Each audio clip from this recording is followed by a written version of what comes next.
ನಿಮಗೆ ಕುಮಾರಸ್ವಾಮಿ ಅವ್ರ ಮೇಲೆ ಏನಾದರೂ ಪರ್ಸನಲ್ ಗ್ರಡ್ಜು ದ್ವೇಷ ಅನ್ನೋದೇನಾದರೂ ಇದೆಯಾ?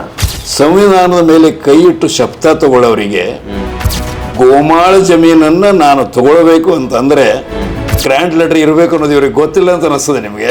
ನಿಮ್ಮ ಪ್ರಕಾರ ಕುಮಾರಸ್ವಾಮಿ ಮತ್ತು ಅವರ ಸಂಬಂಧಿಕರು ಕೇತಗಾನಹಳ್ಳಿನಲ್ಲಿ ಒತ್ತುವರಿ ಮಾಡಿಕೊಂಡಿರುವಂತಹ ಅಂದಾಜು ಜಮೀನು ಎಷ್ಟು? ಅವರು ಸುಮಾರು 200 ಎಕರೆ ಜಮೀನನ್ನು, ಹಾಂ ಸರ್, ಯಾರು ಕುಮಾರಸ್ವಾಮಿ ಅವರು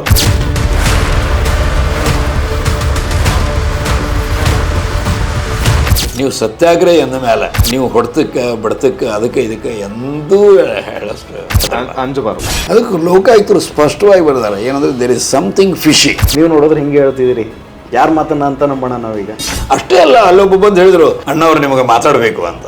ನಂದು ಯಾರು ಅಣ್ಣ ಅವರು? ಕುಮಾರಣ್ಣ ಯಾರು? ಕುಮಾರಸ್ವಾಮಿ ಅವರು. ನಾನು ಅವ್ರಿಗೆ ನನ್ನ ಕೂಡ ಏನು ಮಾತಾಡೋದಿದೆ, ಅವ್ರು ಕೂಡ ಬರಲಿಲ್ಲ ಅವ್ರ ಮುಖಾಮುಖಿ.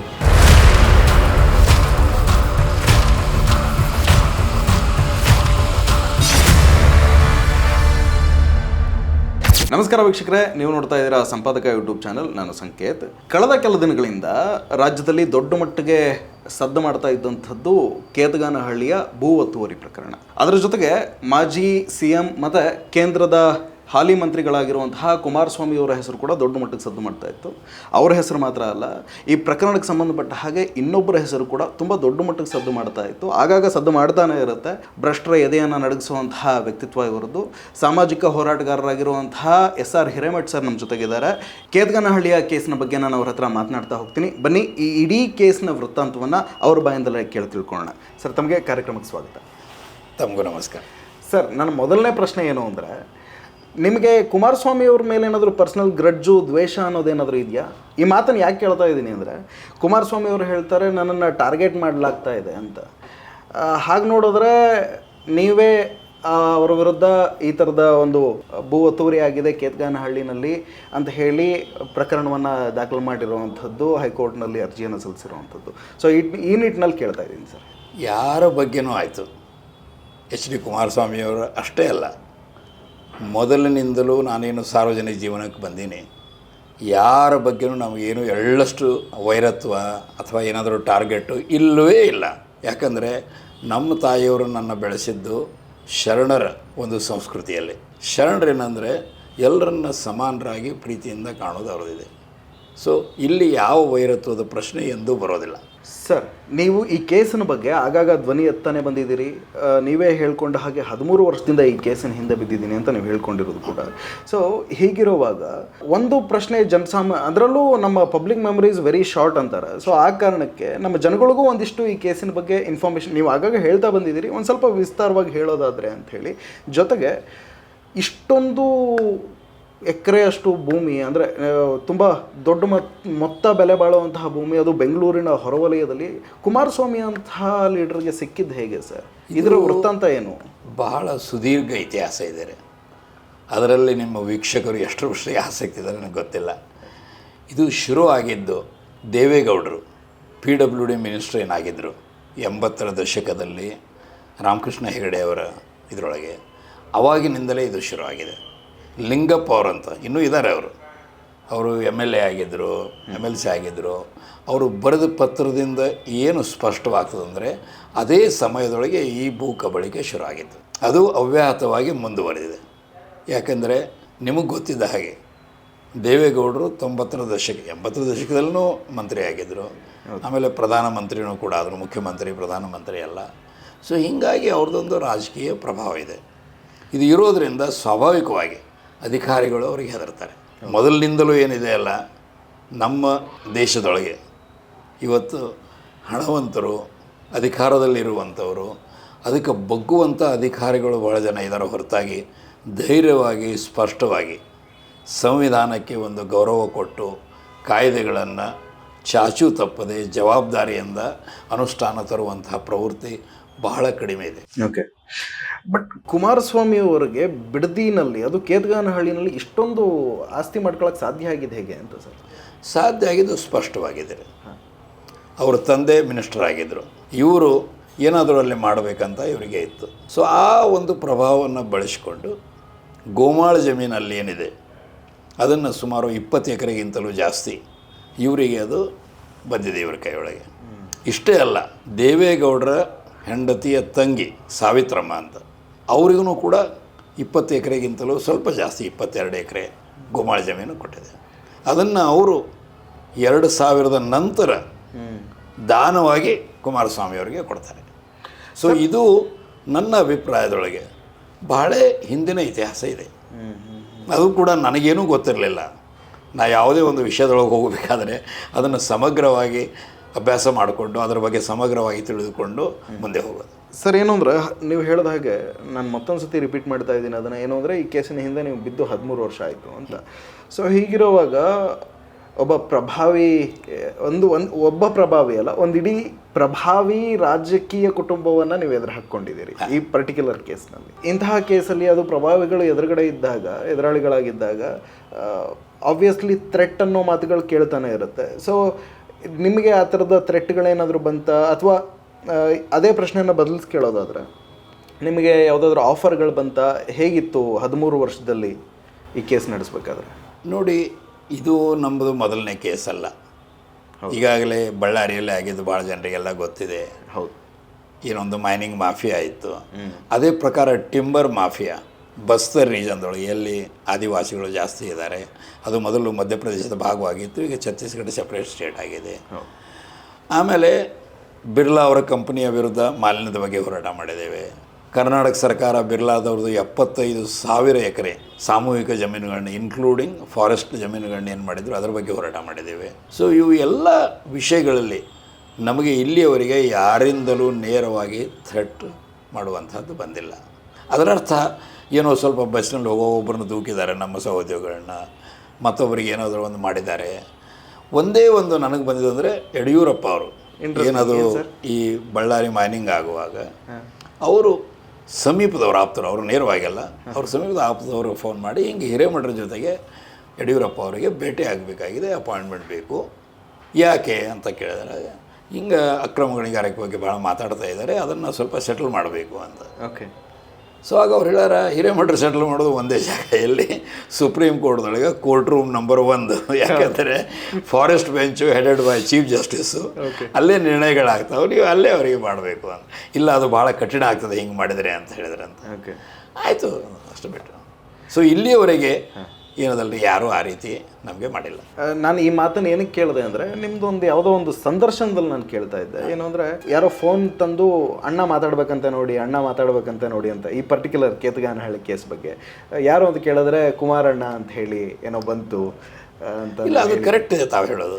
ಏನಂದರೆ ಇವರು ಅಭಯ್ ಶ್ರೀನಿವಾಸ್ ಓಕಾ ಅವರು, ಜಸ್ಟಿಸ್ ಅವರು, ಇಲ್ಲಿ ಕರ್ನಾಟಕ ಹೈಕೋರ್ಟ್ಗೆ ಮುಖ್ಯ ನ್ಯಾಯಾಧೀಶರಾಗಿದ್ದರು. ಅವರು ಹೆಡೆಡ್ ಬೆಂಚ್, ಅಂದರೆ ಇಬ್ಬರು ಜಡ್ಜಸ್ ಬೆಂಚು, ನಮ್ಮ ಈ ಕೇಸನ್ನು ಹಿಯರ್ ಮಾಡಿಕೊಂಡು ಅವರು ಒಂದು ಕೊನೆಯ ನಿರ್ಣಯ ಕೊಡ್ತಾರೆ. ಏನಂತ ಹೇಳಿ, ಇವತ್ತಿನ ದಿವಸ ಎಡಿಷನಲ್ ಅಡ್ವೊಕೇಟ್ ಜನರಲ್ ಅವರು ರೆಕಾರ್ಡ್ ಮೇಲೆ ಸರ್ಕಾರಕ್ಕೆ ಕೇಳಿ ಹೇಳ್ತಾ ಇದ್ದಾರೆ, 3 ತಿಂಗಳದೊಳಗೆ ಲೋಕಾಯುಕ್ತರ ಒಂದು ಏನು ಆದೇಶ ಆಗಿತ್ತು, ಯಾವುದು ನಮ್ಮ ಮುಖ್ಯ ವಿಷಯ ಇತ್ತು, ಅದನ್ನು ಅವರು ಇಂಪ್ಲಿಮೆಂಟ್ ಮಾಡಿ ಕಂಪ್ಲೈನ್ಸ್ ರಿಪೋರ್ಟ್ ಹಾಕ್ತಾರೆ ಅಂತ ಇತ್ತು. ಸೊ ನಾವು ಅವರು ಹಂಗೆ ಮಾಡಬೇಕಾದ್ರೆ ನಮಗೆ ಮೊದಲು ಅಲ್ಲಿಯ ಪರಿಸ್ಥಿತಿ ಸಮಗ್ರವಾಗಿ ಗೊತ್ತಿರಬೇಕು. ನಾನು ಒಂದು ಸಲ ಹೋಗಿ ಬಂದಿದ್ದೆ, ಅಲ್ಲಿ ಒಬ್ಬರು ಹಿರಿಯರೆಲ್ಲ ಅವನು ಸ್ಥಳ ಪರಿಶೀಲನೆ. ಹೌದು, ಸ್ಥಳ ಪರಿಶೀಲನೆ. ಐ ಥಿಂಕ್ ಹೈಕೋರ್ಟ್ ಆರ್ಡರ್ ನಂತರ ಸ್ಥಳ ಪರಿಶೀಲನೆಗೆ ಹೋಯ್ದೆ ನಾವು. 2020 ಅನ್ಸುತ್ತೆ ನನಗೆ. 2020 ಹೈಕೋರ್ಟ್ದ ಆದೇಶ 14 ಜನವರಿಗೆ ಆಗಿತ್ತು. ನಾವು ಸುಮಾರು 20 ಸುಮಾರದು ಹೋಗಿದ್ದೆ ಅಲ್ಲಿಗೆ. ಹೌದು, ಕರೆಕ್ಟ್. ರವಿಕೃಷ್ಣ ರೆಡ್ಡಿ ಅವರು ಫೇಸ್ಬುಕ್ಕಲ್ಲಿ ಅದೇ ಸಂದರ್ಭದಲ್ಲಿ ಒಂದು ಪೋಸ್ಟ್ ಹಾಕಿದ್ರು. ಏನು ಅಂದರೆ, ನಿಮ್ಮ ಮೇಲೆ ಹಲ್ಲೆ ಕೂಡ ಆಗುತ್ತೆ. ರವಿಕೃಷ್ಣ ರೆಡ್ಡಿ ಅವರು ಇದ್ರು, ಅಲ್ಲಿ ಪೊಲೀಸರು ಇದ್ದಾರೆ, ಬಟ್ ಬೇಕು ಬೇಡ ಅನ್ನೋ ರೀತಿಯಲ್ಲಿ, ಯಾರ್ದೋ ಇಶಾರೆ ಮೇಲೆ ಇದ್ದಾರೆ ಅನ್ನೋ ರೀತಿಯಲ್ಲಿ ಇದ್ದಾರೆ. ಸೊ ನಿಮ್ಮ ಮೇಲೆ ಕಲ್ಲು ತೂರಾಟ ಆಗುತ್ತೆ. ಎಲ್ಲೋ ದೂರದಿಂದ ನಾನು ಆ ವಿಡಿಯೋ ಇವತ್ತಿಗೂ KRS ಪಾರ್ಟಿಯ ಯೂಟ್ಯೂಬ್ ಚಾನಲಲ್ಲಿ ಇದೆ. ಅದು ನಾನು ಹೋಗಿ ನಿಮ್ಮ ಸಂದರ್ಶನಕ್ಕೋಸ್ಕರನೇ ನಾನು ಹುಡುಕ್ತಾ ಇದ್ದಾಗ ಸಿಕ್ಕಿದ್ದದು ವಿಡಿಯೋ. ಸೊ ಒಂದು ಕಲ್ಲು ತೂರಿ ಬರುತ್ತೆ ನಿಮ್ಮ ಕಡೆ, ಜಸ್ಟ್ ಮಿಸ್ ಆಗುತ್ತೆ, ಬಿದ್ದಿದ್ರೆ ತಲೆ ಹೊಡ್ಕೊಂಡು ಹೋಗುವಂಥ ಪರಿಸ್ಥಿತಿ ಅದು. ಜೊತೆಗೆ ಮೊಟ್ಟೆ ಹೊಡಿತಾರೆ ನಿಮ್ಮ ಶರ್ಟಿಗೆಲ್ಲ, ಅಂದರೆ ನಿಮಗೆ ಬೀಳುತ್ತೆ ಮೊಟ್ಟೆ, ನಿಮ್ಮ ಶರ್ಟೆಲ್ಲ ಮೊಟ್ಟೆ ಆಗಿ ಹೋಗುತ್ತೆ. ಸೊ ಇದೆಲ್ಲವೂ ಇದೆ. ಸೊ ಹಾಂ, ಹೇಳಿ ಸರ್, ನೀವು ಹೇಳ್ತಾ ಇದ್ದೀರಿ. ಇಲ್ಲ, ಅದ್ರದ್ದು ಬಗ್ಗೆ ನೋಡ್ರಿ, ಒಂದು ಶರಣರೊಳಗೆ ಅಕ್ಕ ಮಹಾದೇವರದೊಂದು ವಚನ ಇದೆ. ಏನಂದರೆ, ಬೆಟ್ಟದ ಮೇಲೊಂದು ಮನೆಯ ಮಾಡಿದ ಮೇಲೆ ಮೃಗಗಳಿಗೆ ಹೆದರಿದರೆ ಹೇಗೆ ಅಂತ ಅಲ್ವಾ. ಸೊ ಹಾಗೆ ಈ ಒಂದು ಹೈಕೋರ್ಟ್ ಏನು ಆದೇಶ ಮಾಡ್ತು, ಅದು ಈ ಗೋಮಾಳ ಜಮೀನನ್ನು ಇವರೇನು ಗ್ರ್ಯಾಬ್ ಮಾಡಿದರು, ಇವರು ಡಿ ಸಿ ತಮ್ಮಣ್ಣ ಅವರು, ಇವ್ರ ಸಂಬಂಧಿಗಳು, ಇನ್ಕ್ಲೂಡಿಂಗ್ ಈ ಡಾಕ್ಟರ್ ಮಂಜುನಾಥ್ ಅಂತ ಮೊನ್ನೆ ಏನು MP ಆಗಿದ್ದಾರೆ BJP ವತಿಯಿಂದ, ಉಳಿದವರೆಲ್ಲರೂ ಅದನ್ನು ಏನು ಮಾಡಿದ್ದಾರೆ. ನಮ್ಮ ಅಭಿಪ್ರಾಯದೊಳಗೆ ಸರ್ಕಾರ ತನ್ನ ಜಮೀನನ್ನು ಅದೇನು ಮಾಡಬೇಕು, ರಕ್ಷಣೆ ಮಾಡ್ಕೊಳ್ಬೇಕು. ಅದು ಮಾಡೋದಿಲ್ಲ ಅಂದಾಗ ನಾವು ಮಾಲೀಕರು ಪ್ರಜಾಪ್ರಭುತ್ವದೊಳಗೆ 3 ವರ್ಷದ ಸುದೀರ್ಘ ಏನೊಂದು ಸಂವಿಧಾನದ ರಚನೆಯ ನಂತರ ನಮ್ಮನ್ನು ಮಾಲೀಕರನ್ನು ಮಾಡಿದ್ದಾರೆ, ಸೊವೆರೇನು. ಯಾಕಂದ್ರೆ ನಮ್ಮ ಅಧಿಕಾರ ನಾವು ಈ ಪ್ರತಿನಿಧಿಗಳಿಗೆ ಕೊಡ್ತೀವಿ, ಸೀಮಿತ ಸಮಯಕ್ಕೆ ಸಂವಿಧಾನದ ಚೌಕಟ್ಟಿನೊಳಗೆ ಜವಾಬ್ದಾರಿ ಆಡಳಿತ ಮಾಡಲಿಕ್ಕೆ. ನಾವು ಮಾಲೀಕರಿಗೆ ಅವ್ರನ್ನ ಅಕೌಂಟೇಬಲ್ ಹಿಡಿದು ನಮ್ಮ ಜವಾಬ್ದಾರಿ ಇದೆ.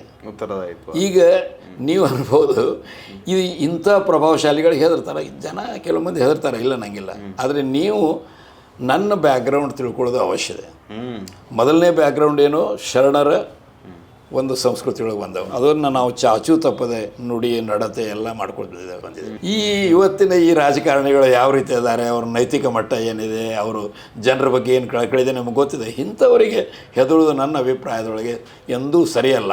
ಜನ ಎಷ್ಟು ಧೈರ್ಯವಾಗಿ ಮಾಡ್ತಾರೆ ಆವಾಗ ಮಾತ್ರ ನಮ್ಮ ಪ್ರಜಾಪ್ರಭುತ್ವ ಶಕ್ತಿಯುತ ಆಗ್ತದೆ. ಎಸ್ ಸರ್, ನಾನು ಅರ್ಧಕ್ಕೆ ಅಲ್ಲಿ ನಿಮ್ಗೆ ಮಾತಲ್ಲಿ ತಡೆದ್ಬಿಟ್ಟೆ. ಅವತ್ತೇನಾಯ್ತು ಸರ್ ಕೇತಗಾನಹಳ್ಳಿಗೆ ಹೋದಾಗ? ಅವತ್ತೇನಾಯ್ತು ಅಂತಂದರೆ, ನಾವು ಏನು ಮಾಡಿದ್ದೆವು, ಯಾವಾಗಲೂ ನಾನು ಎಲ್ಲೇ ಏನೇ ಮಾಡಲಿ, ಅದು ಬಸ್ತರದೊಳಗೆ ಛತ್ತೀಸ್ಗಢದಲ್ಲಿರಲಿ, ಬಳ್ಳಾರಿ ಒಳಗಿರಲಿ, ಅದು ಮೆಡ್ಲೇರಿ ಒಳಗಿರಲಿ, ಕುಸ್ನೂರು ಒಳಗಿರಲಿ, ಕೇತಗಾನಹಳ್ಳಿ ಎಲ್ಲೇ ಇರಲಿ, ಲೋಕಲ್ ಜನ, ಅಲ್ಲಿಯ ಜನ ಬೆಂಬಲ ಕೊಟ್ಟು ಅವರು ಈ ವಿಷಯವನ್ನು ನಮ್ಮ ಲಕ್ಷ್ಯಕ್ಕೆ ತರಲಿಕ್ಕೆ ಅಂದರೆ ನಾವು ಇನ್ವಾಲ್ವ್ ಆಗೋದಿಲ್ಲ. ಇದು ತಿಳ್ಕೊಬೇಕು. ಸ್ಥಳೀಯರ ಬೆಂಬಲ ಅಷ್ಟೇ ಅಲ್ಲ, ಅವರು ನಮ್ಮ ಜೊತೆಗೆ ಹೆಗಲಿಗೆ ಹೆಗಲಚ್ಚು ಮಾಡೋಂಗಿರಬೇಕು. ಇಲ್ಲಿ ಅದನ್ನು ಇನಿಷಿಯೇಟ್ ಮಾಡಿದ ವ್ಯಕ್ತಿ ಅಂದರೆ ಡಾಕ್ಟರ್ G. ಮಾದೇಗೌಡರು. MP ಆಗಿದ್ದರು, ಕಾವೇರಿ ನೀರಿನ ಹೋರಾಟದ ಬಗ್ಗೆ ಐತಿಹಾಸಿಕ ಹೋರಾಟ ಮಾಡಿದವರಿದ್ದಾರೆ. ಅವರು ನನಗೆ 2012ರ ಕೊನೆಯ ಸುಮಾರು ಫೋನ್ ಮಾಡಿದರು. ನಾನು ಓದ್ತಾ ಇದ್ದೀನಿ, ನೀವೇನೋ ಬಳ್ಳಾರಿ ಒಳಗೆ ತುಂಬ ಜಾದೂ ಮಾಡ್ತಾಯಿದ್ದೀರಿ, ಆದರೆ ನಮಗೆ ಈ ಜುಡಿಷಿಯರಿ ಏನಿದೆ, ನ್ಯಾಯಾಂಗದಿಂದ ಒಂದು ಸಕ್ಸಸ್ಸು ಸಿಗ್ತಾ ಇಲ್ಲ, ಅದಕ್ಕೆ ನಿಮ್ಮ ಸಹಾಯ ನನಗೆ ಬೇಕಂದ್ರು. ನಾನು ನೋಡಿ, ನೀವು ಸಾರ್ವಜನಿಕ ಜೀವನದೊಳಗಿದ್ರೆ ನಿಮ್ಮಂಥವ್ರು ನಮ್ಗೆ ಆದರ್ಶ, ಸ್ವತಂತ್ರ ಹೋರಾಟದಿಂದ ಬಂದವರು, ನಾನೇ ನಿಮ್ಮ ಕಡೆಗೆ ಬರ್ತೀನಿ ಅಂತ. ಇಲ್ಲ ನಾನು ಅಲ್ಲಿಗೆ ಬರ್ತಾ ಇದ್ದೇನೆ, ನಿಮಗೆ ಭೇಟಿ ಆಗಬೇಕು, ನೀವು ಕೇವಲ ಹೇಳೋದು ಅಷ್ಟೇ ಅಲ್ಲ, ನಾಳೆ ನಮ್ಮ ಜೊತೆಗೆ ಸಹಾಯ ಮಾಡಬೇಕು ಅಂತ. ನಾನು ಮಾತಾಡೋಣ, ನಮಗೆ ಎಲ್ಲಿ ಸಾಧ್ಯವಿದೆ ನಮ್ಮ ಅನುಭವದಿಂದ ಅವಶ್ಯವಾಗಿ ಮಾಡೋಣ, ಇದು it will be A pleasure, ಇದು ಒಂದು ನಮ್ಮ ಜೀವನದೊಳಗೆ ಒಳ್ಳೆಯ ಅನುಭವ ಆಗ್ತದೆ ಅಂಥೇಳಿ. ಸೊ ಅವರು ಬಂದಾಗ ಹೇಳಿದರು, ಹಿಂಗೆ ಲೋಕಾಯುಕ್ತದಿಂದ ನಮಗೆ ಯಶಸ್ಸು ಆಗ್ತಾಯಿಲ್ಲ, ಆಮೇಲೆ ಹೈಕೋರ್ಟ್ದಿಂದ ಆಗ್ತಾಯಿಲ್ಲ, ಲೋಕಲ್ ಕೋರ್ಟ್ದಲ್ಲಿ ಆಗ್ತಾಯಿಲ್ಲ. ಇವರೆಲ್ಲ ಅವಾಗ ಹೇಳಿದಾಗ ನಾನು ಅಂದೆ, ನೋಡಿ ಸರ್, ಯಾವುದೇ ಒಂದು ವಿಷಯದ ಬಗ್ಗೆ ನಾವು ಅಲ್ಲಿ ಹೋಗುವಾಗ ನಂದೇನೊಂದು ಸ್ವಭಾವ ಇದೆ ಅಂದರೆ ಅದನ್ನು ಚೆನ್ನಾಗಿ ಅಭ್ಯಾಸ ಮಾಡಬೇಕು. ಯಾಕೆ ನಾನು ಎಂಜಿನಿಯರ್ ನಂತರ ಮಾಡಿದ್ದು ಆಪ್ರೇಷನ್ಸ್ ರಿಸರ್ಚ್, ಕಾರ್ಪೊರೇಟ್ ಎಕ್ಸಿಕ್ಯೂಟಿವ್ ಆಗಿದ್ದೆ. ಅವರಿಗೆಲ್ಲ ಟಾಪ್ ಮ್ಯಾನೇಜ್ಮೆಂಟ್ದವರಿಗೆ ಸ್ಟ್ರಾಟಜಿಕ್ ಪ್ಲ್ಯಾನಿಂಗು, ಪ್ರೊಡಕ್ಷನ್ದಿಂದ ಸೇಲ್ಸ್ ಮಾರ್ಕೆಟಿಂಗ್ವರೆಗೆ ಎಲ್ಲ ಅದರೊಳಗೂ ಪ್ರಮುಖ ಪಾತ್ರ ಇರ್ತಿತ್ತು. ನಾವು ಕಾರ್ಪೊರೇಟ್ ರೆಕಾರ್ಡ್ಸ್ ಒಳಗೆ ಇರ್ತಿದ್ದೆ. ಸೊ ಹೀಗಾಗಿ ನಮಗೆ ಒಂದು ಕೋಆರ್ಡಿನೇಷನ್ನು, ಒಂದು ಸ್ಟ್ರಾಟಜಿಕ್ಕಾಗಿ ಹೆಂಗೆ ಮಾಡಬೇಕು ಅನ್ನೋದೆಲ್ಲನೂ ಒಂದು ಐಡಿಯಾ ಇರ್ತದೆ. ಸೊ ಅದಕ್ಕೊಂದು ಪ್ರಾಮಾಣಿಕ ಒಳ್ಳೆಯ ಅಭ್ಯಾಸ ಬೇಕಾಗ್ತದೆ. ಸೊ ಅವರು ನನಗೆ ಅದನ್ನು ಕೊಟ್ಟ ಮೇಲೆ ನಾನು ಅಭ್ಯಾಸ ಮಾಡಿದೆ. ನನಗನ್ನಿಸ್ತು ಅವರು ತುಂಬ ನ್ಯಾಯಯುತವಾಗಿದೆ, ಇಲ್ಲಿ ಫೇಲ್ಯೂರ್ ಅನ್ನೋದು ಸಮೀಪ ಕೂಡ ಬರಬಾರ್ದು, ಸಮಯ ಆಗ್ತದೆ. ಆದರೆ ಈಗ ನೋಡ್ರಿ, ಸತ್ಯಾಗ್ರಹಿಗೆ ಎದ್ದು ಸೋಲಿಲ್ಲ. ಸೊ ಹಾಗೆ ಅದನ್ನು ಅವರು ಮೊದಲು ಲೋಕಾಯುಕ್ತದೊಳಗೆ ನಾನು ಮೊದಲನೇ ಸ್ಟ್ರಾಟಜಿ ಏನು ಅಲ್ಲಿ ಮಾಡಿದ್ದಂದರೆ, ಒಬ್ಬ ಅಧಿಕಾರಿಗಳು ನಮಗೆ ಮಾಹಿತಿ ಕೊಡ್ತಾ ಇಲ್ಲ. ನಾನು ಜಗತ್ತಿನೊಳಗೆ ಯಾರೂ ಹಂಗೆ ಕೊಡೋಗಿಲ್ಲ. ನೀವು ಈಗಾಗಲೇ ಅವ್ರಿಗೆ ಒಂದು ಬರದೇವು ಅಂತ ಹೇಳ್ತೀರಿ, ಒಂದು ರಿಮೈಂಡರ್ ಮಾಡೇವು ಅಂತ ಹೇಳ್ತೀರಿ, ಈಗ ಒಂದು ಇನ್ನೊಂದು ರಿಮೈಂಡರ್ ಮಾಡಿರಿ. 7 ದಿವಸದೊಳಗೆ ನೀವು ಇದನ್ನು ಕೊಡದಿದ್ದರೆ ಆ ಕೇಸ್ ಬಿಟ್ಟು ನಿಮ್ಮ ಮೇಲೆ ನಾವು ಆ್ಯಕ್ಷನ್ ತೊಗೊಳ್ತೇವೆ ಅಂತ ನಾನು ಲೋಕಾಯುಕ್ತರಿಗೆ ಏನು ಮಾಡ್ತೀನಿ, ಶಿಫಾರಸು ಮಾಡ್ತೀನಿ ಅಂತ. ಯಾರು ಅಲ್ಲಿ ARE ಅಂತ ಇರ್ತಾರೆ, ಅಡಿಷನಲ್ ರಿಜಿಸ್ಟ್ರಾರ್ ಎನ್ಕ್ವೈರಿ ಅಂತ. ಸೊ ಅವರಿಗೆ ನಾನು ಹೇಳಿದೆ, ಅವ್ರು ಮಾಡಿದರು, ಎಲ್ಲ ಮಾಹಿತಿ ಬಂದುಬಿಡು, ಓಡಿ ಬಂದರು. AC ಅವರು ಮಹಿಳೆಯರಿದ್ದರು, ಬಂದು ಎಲ್ಲ ಮಾಹಿತಿ ಕೊಟ್ಟರು, ಎಲ್ಲ ಕೊಟ್ಟರು. ಆಮೇಲೆ ಅದು ಅವ್ರ ಪರವಾಗಿ ಒಳ್ಳೆಯ ಉತ್ಕೃಷ್ಟ ಆದೇಶನೂ ಆಯಿತು. ಆದರೆ ನೀವು ಹೇಳಿದಾಗೆ ಅವರು ತುಂಬ ಪ್ರಭಾವಶಾಲಿ ವ್ಯಕ್ತಿ ಇರೋದರಿಂದ ಅಧಿಕಾರಿಗಳು ಅದನ್ನು ತಗೊಳ್ಳಿಕ್ಕೆ ರೆಡಿ ಇರಲಿಲ್ಲ. ಆದರೆ ಈ ಆದೇಶ ಇರೋದು ಯಾವುದೇ ಒಂದು ಚೋಟ ಮೋಟ ತಹಸೀಲ್ದಾರೋ ACನೋ DC ಹಾಗಿಲ್ಲ. ಅದು ಇದ್ದಿದ್ದು ಪ್ರಿನ್ಸಿಪಲ್ ಸೆಕ್ರೆಟರಿ ರೆವೆನ್ಯೂ, ಅಂದರೆ revenue commissioner, next chief secretary level ಒಳಗೆ ಅಡಿಷನಲ್ ಚೀಫ್ ಸೆಕ್ರೆಟರಿ ಆಗಿರ್ತಾರೆ ಅವರು. ಸೊ ಅವರಿಗೆ ಹೇಳಿದ್ರು, ಅವರು ಕೂಡ ಮಾಡಿಲ್ಲ. ಮಂಜುನಾಥ್ ಪ್ರಸಾದ್ 2ನೇ ಸಲ, ಮೊದಲನೇ ಸಲ ಲೋಕಾಯುಕ್ತರು ಅಲ್ಲಿಂದೇ ಮಾಡಿಸಿದ್ರು. ಯಾರು ತಹಸೀಲ್ದಾರು, AC DC DDLR ಎಲ್ಲರನ್ನು ಕರೆಸಿ, ನಾ ಹೇಳಿದೆ ಎಲ್ಲರನ್ನ ಕರೆಸಿದರೆ ಒಂದು ಸ್ಪಷ್ಟ ಬರ್ತದೆ. ಅದನ್ನು ಕರೆಕ್ಟಾಗಿ ಮಾಡಿದ್ರು ಅವರು. ಸೊ ಆಮೇಲೆ ನಾವೇನು ಮಾಡಿದೆವು ಅಂದರೆ, ಲೋಕಾಯುಕ್ತದಲ್ಲಿ ಯಾರಿದ್ದಾರೆ ಲೋಕಾಯುಕ್ತ ನಾವು ಯಾವಾಗ ನೋಡ್ತೇವೆ, ನ್ಯಾಯಾಧೀಶರು ಯಾರು ನ್ಯಾಯಾಧೀಶರು. ಯಾಕಂದರೆ ಬರೂಚ ಅಂಥೇಳಿ ಸುಪ್ರೀಂ ಕೋರ್ಟ್ ಮುಖ್ಯ ನ್ಯಾಯಾಧೀಶರೇ ಹೇಳಿದರು, ಇವತ್ತು ಲೋವರ್ ಜುಡಿಷಿಯೊಳಗೆ ಕರಪ್ಷನ್ ಇದೆ 30% ಕಡಿಮೆ ಅಲ್ಲ. ಅವಾಗ ಮುಖ್ಯ ನ್ಯಾಯಾಧೀಶರು ಹೇಳ್ತಾರೆ ಅಂದರೆ ಎಲ್ಲ ಕಡೆಗೂ ಇದು ಇದೆ. ಸೊ ಅದನ್ನು ನಾವು ನೋಡಿಕೊಂಡು ಜವಾಬ್ದಾರಿಯಿಂದ ಮಾಡಬೇಕಾಗ್ತದೆ. ಸೊ ಆ ಜವಾಬ್ದಾರಿ ನಾವೇನು ಹೇಳಿದೆ ಅವರಿಗೆ ಅಂದರೆ, ನೀವು ಇದನ್ನು ಎಲ್ಲಿ ಲೋಕಾಯುಕ್ತದೊಳಗೆ ನಿಮ್ಮ ಹೆಸರಿನಿಂದ ಮಾಡಿದಿರಿ. ಈಗ ಲೋಕಾಯುಕ್ತರೇ ಕ್ವಶನೇಬಲ್ ಮಂದಿ ಬರಲಾಗ್ತಿದ್ದಾರೆ.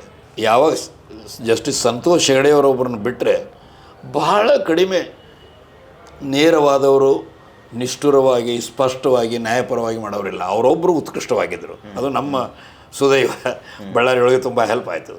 ಸೊ ಹೀಗಿರುವಾಗ ನಾವೇನು ಹೇಳಿದೆವು ಅಂದರೆ, ಲೋಕಾಯುಕ್ತದ ಮೇಲೆ ಇರೋದಂದರೆ ಹೈಕೋರ್ಟ್. ಇದನ್ನೆಲ್ಲವನ್ನು ಅಭ್ಯಾಸ ಮಾಡಬೇಕಾಗ್ತದೆ. ಅಪೆಲೇಟ್ ಅಥಾರಿಟಿ ಅಂತಾರೆ. ಸೊ ನಾವು ಹೈಕೋರ್ಟಿಗೆ ಹೋಗಿಬಿಡ್ತೇವೆ. ಇಲ್ಲಿ ನೀವು ಮಾಡಿರಿ, ನಿಮ್ಮ ಇದನ್ನೇ ತೊಗೊಂಡು ನಾವು ಅಲ್ಲಿಗೆ ಹೋಗ್ತೇವೆ. ನೀವು ಅವರದ್ರು ಅವಶ್ಯವಾಗಿ ನಾನು ನಿಮ್ಗೆ ಕೇಳ್ತಾ ಇರೋದೇ ನೀವು ಮಾಡಬೇಕು ಅಂತ. ಸೊ ನಾವು ಅಲ್ಲಿಗೆ ಹಾಕಿದೆವು ಸರ್. ಅಲ್ಲಿ ಹಾಕಿದ ಮೇಲೆ ಈ ನಮ್ಮ ರವಿಕೃಷ್ಣ ರೆಡ್ಡಿ ಅವರು ಬೆಂಗಳೂರದವರು, ನಿಮಗೆ ಗೊತ್ತು. ಆಮೇಲೆ ನಮ್ಮ ಅವರು CN ದೀಪಕ್ ಅಂತ ಏನು ಜನರಲ್ ಸೆಕ್ರೆಟರಿ ಇದ್ದಾರೆ, ಅವರು ಹಾಸನದವರು. ಆದರೆ ಅವ್ರ ತಾಯಿ ಬರೋದು ಈ KR ಪೇಟು ಆ ಭಾಗದಿಂದ ಬರ್ತಾರೆ ಅವರು. ಸೊ ಹೀಗಾಗಿ ಅಲ್ಲಿ ಅವ್ರು ಇರೋದ್ರಿಂದ ಅಲ್ಲಿ ಕೆಲವು ಜನರನ್ನು ಕರ್ಕೊಂಡು ನಾವು ಅಲ್ಲಿಗೆ ಹೋಗಿದ್ದೆವು, ಏನೋ ಫೀಲ್ಡ್ದಲ್ಲಿ ಏನು ಪರಿಸ್ಥಿತಿ ಇದೆ ಅಂತ. ಓಕೆ. ಸೊ ಇಂಥ ಛೋಟಾ ಮೋಟ ಇವರೇನಿದ್ದಾರೆ ಸರ್, ಅವ್ರು ನಮಗೆ ಎಂಥ ದೊಡ್ಡವರಿದ್ದರೆ ನಮಗೆ ಹೆದರಿಕೆ ಇಲ್ಲ, ಇವ್ರದಂತ ಏನು ಪ್ರಶ್ನೆ. ಆದರೆ ನೀವು ಸತ್ಯಾಗ್ರಹ ಎಂದ ಮೇಲೆ ನೀವು ಹೊಡೆತಕ್ಕೆ ಬಡತಕ್ಕೆ ಅದಕ್ಕೆ ಇದಕ್ಕೆ ಎಂದೂ ಹೇಳಷ್ಟು ಅಂಜಬಾರದು. ಯಾಕಂದರೆ ಗಾಂಧಿಯವರಿಗೆ ಸೌತ್ ಆಫ್ರಿಕಾದ ನೀವು ಓದಿದ್ರೆ ಸ್ಪಷ್ಟವಾಗಿದೆ. ಆ ಮೊಟ್ಟೆ ಏಟನ್ನು ದಾಟ್ಕೊಂಡು ಬಂದರೆ ಮುಂದೆ ಅಷ್ಟೇ ಅಲ್ಲ, ಅಲ್ಲೊಬ್ಬ ಬಂದು ಹೇಳಿದರು, ಇವರು ಅಣ್ಣವ್ರು ನಿಮಗೆ ಮಾತಾಡಬೇಕು ಅಂತ. ನಂದು ಯಾರು ಅಣ್ಣವರು? ಕುಮಾರಣ್ಣ ಯಾರು? ಕುಮಾರಸ್ವಾಮಿಯವರು. ನಾನು ಅವ್ರಿಗೆ ನನ್ನ ಕೂಡ ಏನು ಮಾತಾಡೋದಿದೆ, ಅವರು ಕೂಡ ಅವ್ರು ಏನಾದರೂ ನನಗೆ ಮಾತಾಡೋದಿದ್ದರೆ ಹೈಕೋರ್ಟಿಗೆ ಬರಬೇಕು. ಅವ್ರು ಬಂದಿಲ್ಲ ಅಲ್ಲಿಗೇನು, ಹೈಕೋರ್ಟ್ ಆದೇಶಿಕೊಟ್ಟಿದೆ, ನಾವು ನೋಡ್ಲಿಕ್ಕೆ ಬಂದಿದ್ದೇವೆ. ಸರ್, ನಿಮ್ಮ ಪ್ರಕಾರ ಕುಮಾರಸ್ವಾಮಿ ಮತ್ತು ಅವರ ಸಂಬಂಧಿಕರು ಕೇತಗಾನಹಳ್ಳಿನಲ್ಲಿ ಒತ್ತುವರಿ ಮಾಡಿಕೊಂಡಿರುವಂತಹ ಅಂದಾಜು ಜಮೀನು ಎಷ್ಟು ಸರ್? ಎಷ್ಟು ಇದೆ ಅಂತ ಎಷ್ಟಿದೆ ಅಂತ ನೋಡ್ರಿ. ನಾವು ಅಗೇನು ದಾಖಲಾತಿಗಳ ಮುಖಾಂತರ ಮಾತಾಡೋರು. ಅಲ್ಲಿ ಒಬ್ಬರು ACN ಆಗಿದ್ದರು. ಲೋಕಾಯುಕ್ತದ ವಿಚಾರಣೆ ನಿರ್ಣಾಯಕ ಹಂತಿಗೆ ಬಂದಾಗ ಅವರು ಸ್ಪಷ್ಟವಾಗಿ ಅದನ್ನೆಲ್ಲ ಅಭ್ಯಾಸ ಮಾಡಿ ಎಲ್ಲ ಮಾಡಿ ಇದ್ದ ವಸ್ತುಸ್ಥಿತಿಯನ್ನು ಅದೇನಂತಾರಲ್ಲ ಸ್ಪಷ್ಟವಾಗಿ ನಿಷ್ಠುರವಾಗಿ ಅವರೊಂದು ಲೆಟರ್ನೇ ಬರೆದಿದ್ದಾರೆ. ಈಗ ನಾವು ಈ ದಾಖಲೆಗಳು ಮಾತಾಡುತ್ತೀವಿ, ಒಂದು ಸಣ್ಣ ಪುಸ್ತಕ ಇದೆ, ಅದರೊಳಗೆ ಎಲ್ಲ ಇದೆ, ದಾಖಲಾತಿಗಳೇ ಅದಾವೆ. ನಮ್ಮ ಮಾತಿನಕ್ಕಿಂತ ಕೇತಗಾನಹಳ್ಳಿ ಕೇಸ್ ಸರ್ ಇದು ಕೇತಗಾನಹಳ್ಳಿ ಕೇಸ್ ರೀ. ಹೌದು, ನೋಡಿ ನಮ್ಮ ವೀಕ್ಷಕರಿಗೊಂದ್ಸತಿ ನೀವೇ ತೋರಿಸ್ಬಿಡಿ. ಯಾಕಂದ್ರೆ ಸಾಮಾನ್ಯ ಜನರಿಗೆ ಇದು ಗೊತ್ತಾಗ್ಬೇಕು ಸರ್. ಯಾಕಂದ್ರೆ ಇವತ್ತು ನೀವೇ ಕಿರುಹೊತ್ತಿಗೆಯನ್ನು ಬಿಡುಗಡೆ ಮಾಡಿರ ಅಂದ್ರೆ ನೀವೇ ಪ್ರಿಂಟ್ ಹಾಕ್ಸಿ ಪಬ್ಲಿಷ್ ಮಾಡಿಸಿರ? ಇಲ್ಲ, ಇದು ನಾವು ಅಂದರೆ ಇದು ಇಲ್ಲಿ ಸಮಾಜ ಪರಿವರ್ತನಾ ಸಮುದಾಯ, ಲಂಚ ಮುಕ್ತ ಕರ್ನಾಟಕ ನಿರ್ಮಾಣ ವೇದಿಕೆ, ಜನಾಂದೋಲನ ಮಹಾಮೈತ್ರಿ, ಇಲ್ಲಿ ಸಾಕಷ್ಟು ಕರ್ನಾಟಕದ ಬೇರೆ ಬೇರೆ ಭಾಗದಲ್ಲಿ ಎಲ್ಲ ಸಂಪರ್ಕ ವ್ಯಕ್ತಿಗಳಿದ್ದಾರೆ.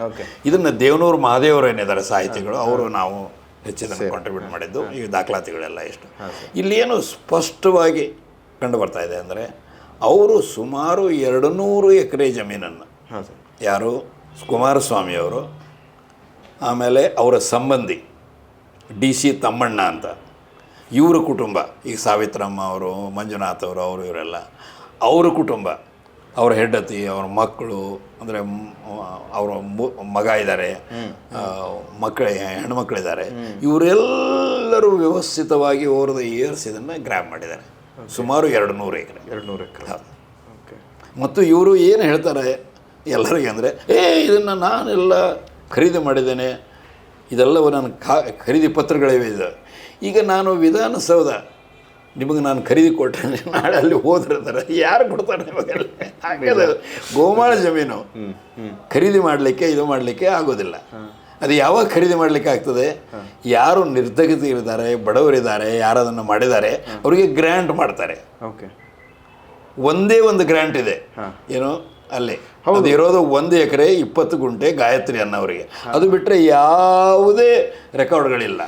ಸರ್, ಈಗ ಒಬ್ರು ಯಾರೋ ಅಲ್ಲಿ ಹೋಗಿ ನಾನು ನಿಮಗೆ ಮರಣ ಮಾಡ್ತೀನಿ ಅಂದರೆ ಅದಕ್ಕೇನೂ ಅರ್ಥ ಇಲ್ಲ. ಮತ್ತು ನೀವು ಹೇಳ್ತಿದ್ರಿ ಗಾಯತ್ರಿ ಅನ್ನೋರಿಗೆ 1 ಎಕರೆ ಚಿಲ್ಲರೆ ಗುಂಟೆ ಅಷ್ಟು ಒಂದು ಗ್ರಾಂಟ್ ಆಗಿ ಒಂದೇ ಮತ್ತೆ ಯಾವುದೂ ಆಗಿಲ್ಲ. ಅದು ನೋಡಿದ್ರೆ ಇದನ್ನು ಹೇಳೋ ನಾನಲ್ಲ, ಮಂಜುನಾಥ್ ಪ್ರಸಾದ್ ಎಲ್ಲರೂ, ಪ್ರಿನ್ಸಿಪಲ್ ಸೆಕ್ರೆಟರಿ, ತಹಸೀಲ್ದಾರ್ ಎಲ್ಲರೂ. ಅಂದರೆ ಅದು ಸಿ ಎನ್ ಮಂಜುನಾಥ್ ಅವ್ರಿಗಾಗಿರಬಹುದು ಅಥವಾ ಡಿ ಸಿ ತಮ್ಮಣ್ಣನವರಾಗಿರಬಹುದು, ಬೇರೆ ಅವ್ರ ಹೆಂಡತಿ, ಅವ್ರ ಮಕ್ಕಳು, ಅವ್ರ ತಮ್ಮನ ಹೆಂಡತಿ ಎಲ್ಲರೂ, ಇವರೆಲ್ರಿಗೂ ಈ ಗೋಮಾಳದ ಜಮೀನು ದಕ್ಕಿರೋದ್ರಲ್ಲಿ ಕುಮಾರಸ್ವಾಮಿಯವರ ಪಾತ್ರ ಏನಾದರೂ ಇದೆಯಾ ಸರ್? ಇಲ್ಲ, ಇದರೊಳಗೆ ಒಂದು ಸ್ಪಷ್ಟತೆ ಇರಬೇಕು ಸರ್. ಗೋಮಾಳ ಜಮೀನು ಇರೋದು 110 acres, ಓಕೆ, ಸ್ವಲ್ಪ ಗುಂಟೆ ಇದೆ ಇಷ್ಟೇ. ಓಕೆ, ಉಳಿದಿದ್ದೇನು ಲ್ಯಾಂಡ್ ಇದೆ ಅಲ್ಲ, ಅದು ಓವರ್ ದ ಇಯರ್ಸ್ ಬೇರೆ ಬೇರೆ ಬಡೋದು SC ST ಅವ್ರದ್ದು, ಇತರ ಬಡವ್ರದ್ದು ಎಲ್ಲ ಇದೆ. ಸೊ ಈಗ ಸದ್ಯ ನಮ್ಮ ರೆಡ್ ಪಿಟಿಷನ್ದೊಳಗೆ ನಾವು ಮೊದಲನೇ ಹಂತವಾಗಿ ಚಾಲೆಂಜ್ ಮಾಡಿದ್ದಂದರೆ ಕೇವಲ ಗೋಮಾಳ ಜಮೀನು. ಸರ್, ನೀವು ಹೇಳ್ತಿದ್ದೀರಾ ಗೋಮಾಳದ ಜಮೀನು ನಿರ್ಗತಿಕರಿಗೆ ಸೇರಬೇಕಾಗಿದ್ದ ಜಮೀನು ಅಂತ ಹೇಳಿ. ನಿರ್ಗತಿಕರಿಗೆ ಸೇರಬೇಕಾಗಿದ್ದಂತಹ ಜಮೀನು, ಬಡವರಿಗೆ ಸೇರಬೇಕಾಗಿದ್ದಂತಹ ಗೋಮಾಳದ ಜಮೀನು ಇಷ್ಟೊಂದು ಪ್ರಭಾವಿಗಳಿಗೆ ಸೇರುತ್ತೆ ಅನ್ನೋದಾದರೆ ಅಂದರೆ ಹೇಗೆ ಅಂತ ಇದೆಲ್ಲನೂ ಅಲ್ಲಿ ಅಧಿಕಾರಿಗಳ ಕಣ್ತಪ್ಪನಿಂದ ನಡೆದು ಹೋಗುತ್ತಾ ಅಥವಾ ಪ್ರಭಾವಿಗಳು ಎದುರುಗಡೆ ಇದ್ದಾರೆ ಅನ್ನೋ ಕಾರಣಕ್ಕೆ ನಡೆದು ಹೋಗುತ್ತಾ? ಯಾವೆಲ್ಲ ಅಂಶಗಳು ಇಲ್ಲಿ ಕೆಲಸ ಮಾಡಿದ್ದಾವೆ ಅಂತ ನಿಮ್ಗೆ ಅನಿಸುತ್ತೆ? ನೋಡಿರಿ, ನಂಬರ್ 1 ಇವರೇನು ರೈತರಿದ್ದಾರೆ, ಆ ಗೋಮಾಳದಲ್ಲಿ ಜಮೀನು ಮಾಡ್ತಾಯಿದ್ರು, ರೈತ ಅಂದರೆ ಅಗ್ರಿಕಲ್ಚರ್ ಮಾಡ್ತಾಯಿದ್ರು. ಸೊ ಇವರು ಅವ್ರ ಕಡೆಯಿಂದ ಖರೀದಿ ಮಾಡಿದ್ದಾರೆ. ಓಕೆ, ಅದಕ್ಕೆ ಇವರೇನು ಹೇಳ್ತಾರೆ, ನಾವು ಅವರಿಂದ ಖರೀದಿ ಮಾಡಿದ್ದೇವೆ, ಇದು ನಮ್ದು. ಅರೆ, ಅವ್ರಿಗೆ ಗ್ರ್ಯಾಂಡ್ ಲೆಟರೇ ಇಲ್ಲ ಅಂದರೆ ಇವ್ರಿಗೆ ಹೆಂಗೆ? ಇವ್ರಿಗೆ ಇರೋದೇ ಒಬ್ಬರಿಗೆ, ಗಾಯತ್ರಿ ಅನ್ನೋರಿಗೆ ಗ್ರ್ಯಾಂಡ್ ಲೆಟರ್ ಒಬ್ಬರಿಗೇನೆ, ಹೌದು, ಬೇರೆ ಯಾರಿಗೂ ಇಲ್ಲ, ಯಾರಿಗೂ ಇಲ್ಲ ಸರ್. ಓಕೆ, ಅದಕ್ಕೆ ಲೋಕಾಯುಕ್ತರು ಸ್ಪಷ್ಟವಾಗಿ ಬರ್ತಾರೆ, ಏನಂದರೆ ದೇರ್ ಇಸ್ ಸಮಥಿಂಗ್ ಫಿಶಿ. ಹಾಂ, ಇವರು ನಮಗೆ ಏನು ಡೌಟ್ ಬರಲಾಗ್ತದಂದರೆ ಅವ್ರು ಗಾಯತ್ರಿ ಒಬ್ಬರನ್ನ ಬಿಟ್ಟರೆ ಯಾರಿಗೂ ಗ್ರ್ಯಾಂಟ್ ಇಲ್ಲವೇ ಇಲ್ಲ. ಓಕೆ, ಆದರೆ ಅಧಿಕಾರಿಗಳು, ರೆವೆನ್ಯೂ ಕಮಿಷನರು ಇದನ್ನು ಡಿಟೇಲ್ಡ್ ಎನ್ಕ್ವೈರಿ ಮಾಡಿ ಗ್ರ್ಯಾಂಟ್ ಲೆಟರ್ ಅದೋ ಇಲ್ಲೋ ಅನ್ನೋದನ್ನು ಖಾತ್ರಿ ಮಾಡಬೇಕು. ಗ್ರ್ಯಾಂಟ್ ಲೆಟರ್ ಇಲ್ಲ ಅಂದರೆ ಆ ಭೂಮಿಯನ್ನು ಸರ್ಕಾರದ ವಶಕ್ಕೆ ತಗೊಳ್ಳಿಕ್ಕೆ ಲೀಗಲ್ ಪ್ರೊಸೆಸ್ ಶುರು ಮಾಡಬೇಕು. ನಂಬರ್ 2, ಯಾರು ಇದನ್ನು ಅತಿಕ್ರಮಣ ಮಾಡಿದ್ದಾರೆ ಅವ್ರ ವಿರುದ್ಧ ಕ್ರಿಮಿನಲ್ ಕೇಸ್ ಹಾಕಬೇಕು. 3ನೇದ್ದು, ಯಾವ ಅಧಿಕಾರಿಗಳು ಈ ಒತ್ತುವರಿ ಮಾಡೋರಿಗೆ ಶಾಮೀಲಾಗಿದ್ದಾರೆ ಅವ್ರ ವಿರುದ್ಧನೂ ಹಾಕಬೇಕು. ಸರ್, ನೀವು ಹೇಳ್ತಿದ್ದೀರಿ ಏನಂತ ಹೇಳಿ, ಇದು ನಿರ್ಗತಿಕರಿಗೆ ಸೇರ್ಬೇಕಾಗಿದ್ದ ಜಮೀನು ಅಲ್ಲಿಂದ ಖರೀದಿ ಆಯಿತು ಹಾಗೆ ಹೀಗೆ ಅಂತ ಹೇಳಿ ಅವರು ಅದನ್ನೇ ಹೇಳ್ತಾರೆ. ಬಟ್ ಒಂದು ಸ್ವಲ್ಪ ಡಿಫ್ರೆಂಟಾಗಿ ಹೇಳ್ತಾರೆ ಕುಮಾರಸ್ವಾಮಿ ಅವರು. ಏನಂತ ಹೇಳಿ, ನಾನು ಡಿಸ್ಟ್ರಿಬ್ಯೂಟರ್ ಆಗಿದ್ದಾಗ, ನಾನು ರಾಜಕೀಯಕ್ಕೆ ಬರೋದಕ್ಕಿಂತ ಮುಂಚೆನೇ ನಾನು ಡಿಸ್ಟ್ರಿಬ್ಯೂಷನ್ ಸಿನಿಮಾ ಡಿಸ್ಟ್ರಿಬ್ಯೂಟ್ ಮಾಡಿದ ದುಡ್ಡಲ್ಲಿ, ಕಷ್ಟಪಟ್ಟು ದುಡ್ಡಲ್ಲಿ ನಾನು ತೊಗೊಂಡಿದ್ದೀನಿ. ಜೊತೆಗೆ ನನ್ನ ತಾಯಿಯ ತಂಗಿ ಏನಿದ್ರು ಅವರು ದಾನ ಕೊಟ್ಟಿದ್ದ ಜಮೀನಿದು. ನಾನು ಇದರಲ್ಲಿ ಒಂದು ರೂಪಾಯಿ 1 ಪೈಸೆನೂ ಭ್ರಷ್ಟಾಚಾರ ಮಾಡಿಲ್ಲ. ರೈತರ ನಾವು ಅವ್ರು ಮೊದಲೇ ಹೇಳ್ಕೊಂತಾರಲ್ಲ ಸರ್, ಮಣ್ಣಿನ ಮಕ್ಕಳು ಅಂತ ಹೇಳಿ, ಅವ್ರು 1 ರೂಪಾಯಿನೂ ರೈತರ ಜಮೀನನ್ನ, ಒಂದು ಬಿಡಿಗಾಸನ್ನು ಸಹಿತ ರೈತರಿಗೆ ಸೇರಬೇಕಾಗಿದ್ದನ್ನು ಪಡ್ಕೊಂಡಿಲ್ಲ, ಹೊಡ್ಕೊಂಡಿಲ್ಲ ಅಂತ ಹೇಳ್ತಾರೆ ಅವರು.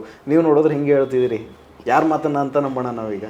ನೋಡಿ, ನಿಮ್ಮ ಇವರು ಪಬ್ಲಿಕ್ TV ಅವರು ರಂಗನಾಥ್ ಅವರು ಸ್ಪಷ್ಟ ಮಾಡಿದರು. ಏನು ಮಾಡಿದರು? ಅವರಿಗೆ ಅನಿಸಿದ್ದು, ಅವರಿಗೆ ಅನುಕೂಲ ಇದ್ದಿದ್ದು ಅವರು ಪತ್ರಿಕಾಗೋಷ್ಠಿ ಮಾಡಿ ಹೇಳ್ತಾರೆ. ನಿಮಗೆ ಅನುಕೂಲ ಇದ್ದಿದ್ದು ನೀವು ಪತ್ರಿಕಾಗೋಷ್ಠಿ ಮಾಡಿ ಹೇಳ್ತೀರಿ. ಆದರೆ ಇಬ್ಬರು ಮುಖಾಮುಖಿ ಬಂದರೆ ಎಲ್ಲ ಸತ್ಯ ಬರ್ತದಲ್ಲ, ಬರಲಿಲ್ಲ ಅವ್ರ ಮುಖಾಮುಖಿ. ಅಂದರೆ ಕುಮಾರಸ್ವಾಮಿ ಅವ್ರಿಗೆ ನೀವು ಆಹ್ವಾನ ಕೊಡ್ತೀರಿ? ನಾನು ಕೊಡೋದಿಲ್ಲ ಆಹ್ವಾನ. ನಮಗೆ ಕೋರ್ಟ್ಸ್ಗಳಿದ್ದೇವೆ, ನಮಗೆ ಆಗಬೇಕು.